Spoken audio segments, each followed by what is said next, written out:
शांतिपुर नाम के छोटे से गांव में एक किंवदंती थी कि एक गुमनाम मंदिर गहरे जंगल में छिपा हुआ है। कहा जाता था कि इस मंदिर में एक जादुई कलाकृति है जो किसी भी इच्छा को पूरा कर सकती है।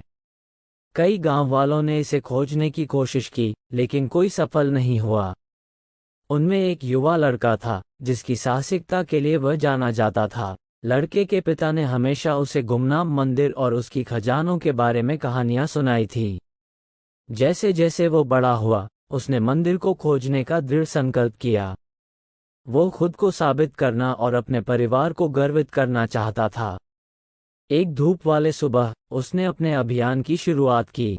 उसने जरूरी सामान के साथ एक बैग पैक किया और घने जंगल में निकल पड़ा। लड़का घंटों तक यात्रा करता रहा, एक पुराने नक्शे की मदद से जो उसने अपने पिता की पुरानी किताबों में पाया था।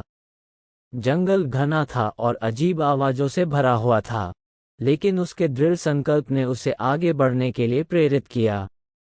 उसने नदियों को पार किया, पहाड़ियों को चढ़ा और जंगली जानवरों से लड़ा। आखिरकार कई दिनों की खोज के बाद वह एक प्राचीन घने रास्ते पर पहुंचा जो जंगल के दिल की ओर ले जाता था। रास्ता रहस्यमय चिन्हों से चिन्हित था जो पेड़ों में खुदे हुए थे। लड़के ने सतर्कता से उनका अनुसरण किया।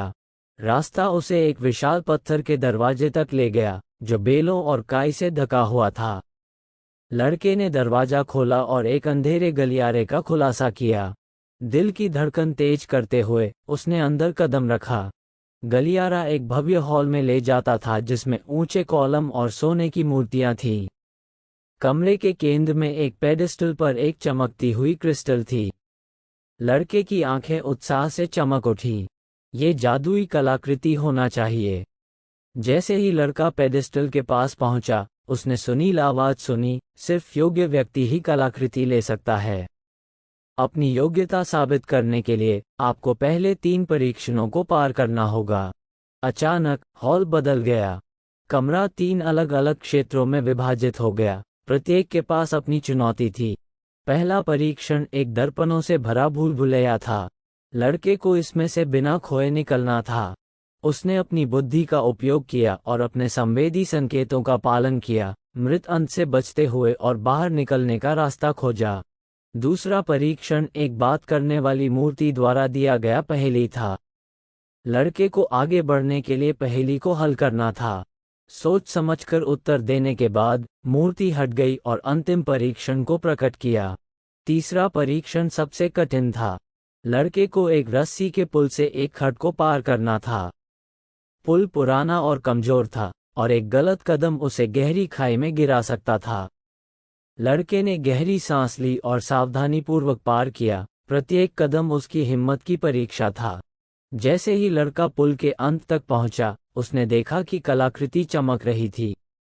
उसने इसे ट्रायम्फ के साथ देखने की कोशिश की, लेकिन जैसे ही वह इसे लेने ही वाला था, उसने अपनी पीठ के पीछे एक सरसराहट की आवाज सुनी। मोड़ते हुए लड़के ने देखा कि एक समूह अजनबी हॉल में प्रवेश कर रहा है। वे काले कपड़े पहने हुए थे और उनकी आंखों में लालच था। उन्होंने उसका पीछा किया और अब कलाकृति को अपने लिए लेना चाहते थे। लड़के ने महसूस किया कि अगर उसने उनका विरोध किया तो उसके द्वारा किए गए सभी प्रयासों की संभावना नष्ट हो सकती है। उसके पास एक विकल्प था, कलाकृति को रखें और सब कुछ जोखिम में डालें या उसे छोड़ दें और सभी की सुरक्षा सुनिश्चित करें। भारी दिल के साथ उसने कलाकृति को छोड़ने का निर्णय लिया। अजनबी देखकर कि लड़का प्रतिरोध नहीं कर रहा है, असंतुष्ट हो गए और हॉल से चले गए। उन्होंने हॉल से कुछ कीमती वस्तुएं ले ली, लेकिन कलाकृति को अनछुआ छोड़ दिया। लड़के ने उन्हें जाते हुए देखा और राहत और निराशा का मिश्रण महसूस किया। जब लड़का अपने गांव लौटा तो उसे एक नायक के रूप में स्वागत किया गया। हालांकि उसने कलाकृति वापस नहीं लाई, उसने एक महत्वपूर्ण सबक सीखा। कभी कभी कुछ ऐसा जो आप गहराई से चाहते हैं उसे छोड़ देना सबसे साहसी चीज हो सकती है। लड़के की निस्वार्थता ने दिखाया कि सच्ची ताकत सब कुछ थामे रखने में नहीं बल्कि यह जानने में होती है कि कब छोड़ना है और दूसरों की भलाई को प्राथमिकता देना है। लड़के की यात्रा हमें सिखाती है कि छोड़ने की शक्ति अक्सर किसी चीज को सभी कीमतों पर थामे रखने से अधिक फायदेमंद हो सकती है। सच्ची बहादुरी और बुद्धिमत्ता तब आती है जब हम ये जानते हैं कि कब हमारी पकड़ को छोड़ना है और दूसरों की भलाई को प्राथमिकता देना है।